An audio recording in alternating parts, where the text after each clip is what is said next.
My name is Yekaterina. Most people call me Kat. I've got over 13 years experience in performance marketing and branding. My career started off in London, where I've been working with a lot of different companies. Most of these companies have been either big corporations like Unilever, American Express, or Condé Nast. I've also worked with smaller companies. I have worked across financial services, fashion and beauty, and biotech. So some of the clients within the agencies have been IKEA and Bentley and HP. Also worked for beauty brands like Burberry and Shiseido and Fossil. In terms of markets, most of my clients have been global. So big focus on the US, UK and Europe. And also, if we're talking about Asia, has been mainly on the Southeast Asia. So markets like Hong Kong, Singapore, Malaysia, Thailand, and markets like Indonesia. Let's break it down first with the digital marketing side. So digital marketing side, I have a lot of expertise in the media buying part. So like using channels from the Google and Meta and TikTok and Twitter, whatever is relevant for that local market. In terms of like digital marketing, also part of it is data. So, using any analytical tools like GA or Adobe, but also like having hands-on experience with setting up all the tracking, making sure that everything is actually tracked properly, and implement tracking on the website from using GTM and other tools, and making sure that we obviously track everything correctly through all the media buying channels. Another part of it is actually also like conversion rate optimization, which is part of the media buying part, but also part of the e-commerce. So because I've been working a lot across the e-commerce site, which is both from implementing new platforms and doing site migrations and deciding what's the best platform for us to use. Obviously, part of that is also optimization of the website in terms of like the checkout flows and other conversion rate optimization projects. Another part of it is also obviously EDM. EDM has been a quite big part of, I think, every single role that I've had. Again, because it plays a big role in terms of like, what are the channels that are impacting the actual quality of the leads that we get. I believe there's two ways of achieving growth. One is hyper growth, and you can achieve that by running more of a promotion. So at Prenetics, which is a biotech startup, what we used to use as a strategy was to run a lot of promotions. So because again, it creates a lot of FOMO. FOMO is fear of missing out. So we would create almost bi-weekly promotions, and the strategy was to get a lot of the customers to sign up for an upcoming sale. That way, actually, we were generating a lot of interest. We already knew people were interested in the product. So when we ran the campaign, a lot of it was coming during the sort of peaks of the promotion.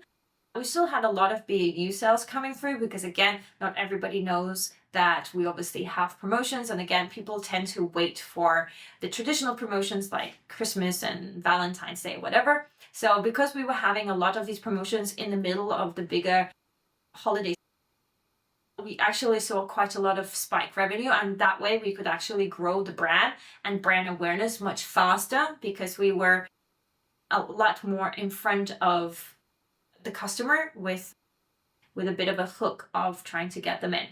Another way of doing it is more on sustainable growth. So here talking more about how do we actually keep engaging the current customer, right? Because we already acquired the customer, we already have a customer base. So how do we grow what we already have? So that you can achieve by using loyalty. So getting them to obviously refer their own friends and family. And also, like, how do you extend the lifetime value? So either by offering additional products or getting them to subscribe to some sort of a subscription. So that way, again, your cost is reduced instead of having to acquire a lot of new customers, which tend to be more expensive. So you are sort of nurturing the base you already have, and you get growth more out of the current customer base that you already have. I think it depends on which kind of company you are. If we're talking about being a startup, I think startup is really important that you have a very small team to start with, which are the multitaskers.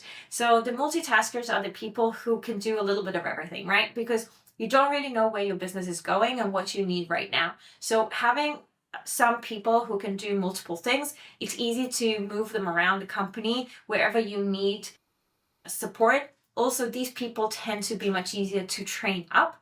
And then when you actually need expertise, let's say you need an SEO specialist, instead of hiring an SEO specialist, you work with a freelancer or a specialist for that kind of topic, and you work with them on a project base, whatever you need to do. And then you have your small core team to actually do a lot of the execution ongoing. If we're talking about a big company, here's very different, because again, growth comes more from expertise, but because it's more difficult to get hands-on the freelancers, then I think it's very important that you actually build a team within the company. Instead of having multiple people sitting in different departments, you actually create a small dedicated team to the project that you're trying to do. So you find the right people across the business who you can either train up or who already have a certain expertise, but at least are dedicated to the project that you're trying to do. Because if you're just going to borrow them across the company, you'll never get your project up and running. So setting up a dedicated team will help you to actually get that growth and get that project up and running. From my experience, expanding to a local market is not an easy job, because a lot of the times, you want to take what already works in what you're already doing, and then you just take that and you just literally put it into the new market. But the problem is that you always face is like the nuances and the differences of that market. So I think going into a new market is really important from a content perspective, but also in terms of the actual nuances of that market. It might be totally different choice. Not everybody uses Facebook and other things, for example, for social media. So you need to be aware about what are the platforms that they're using in that market. And it's important from a content perspective, because you can't just use the same content that you have already existing into the new market. And I've seen this happening a lot of the time, especially in markets like Japan or Korea. You can't use the same as you've been doing for the rest of Asia.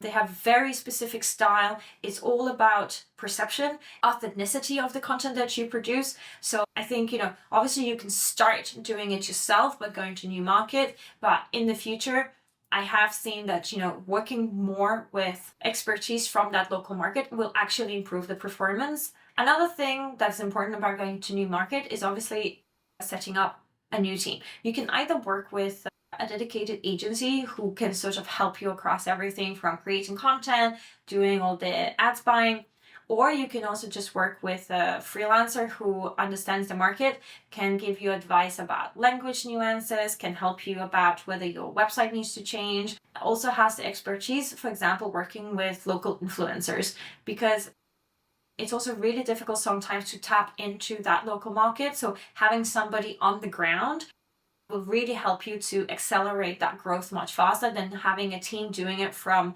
outside of that local market.